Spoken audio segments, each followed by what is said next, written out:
Jenna Bush Hager shared the heartwarming way her daughter helped her process the death of her grandfather, President George H.W. Bush.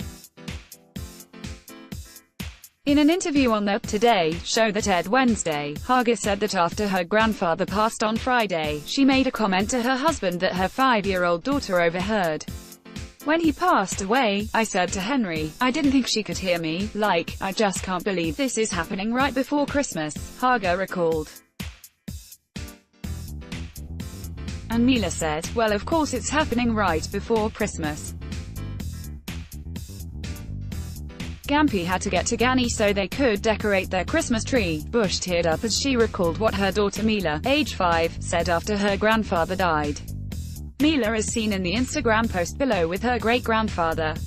NBC News. Mila was talking about her great-grandmother, former First Lady Barbara Bush, who died in April. George and Barbara Bush were married for 73 years, longer than any other presidential couple. "And I thought, you know, from the mouth of babes, because they had never spent a Christmas apart in their whole 73 years, 74 years, Hager said. So of course he wanted to be there. And she was probably like, come on, time to come home, read more." December 5th is a national day of mourning as George H.W. Bush is laid to rest. Here are full details for the 41st president's funeral. Hager sat down for the interview with her twin sister Barbara, who was named after their grandmother. When asked if Bush spoke about his life coming to a close, Barbara said her grandfather was reflective after his wife died in the spring.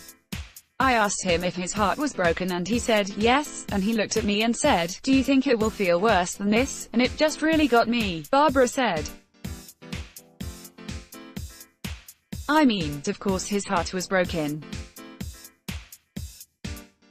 He had lost the love of his life." She added that he would still always say he couldn't be better, and lived as much as he could in his final days. The twins, who are the daughters of former President George W. Bush, said they knew this summer would likely be their grandfather's last, and they made sure to make every moment with him count. Knowing that their time with him was limited, Barbara decided to plan her wedding fast so that he could be there. The 37-year-old married screenwriter Craig Coyne at the family's home in Kennebunkport, Maine on Oktober 7. On the day of her wedding, Barbara said her grandfather got dressed early so he could see her in her dress before she walked down the aisle. She teared up as she recalled the special moment. "One of the last things he said to me was that I never looked so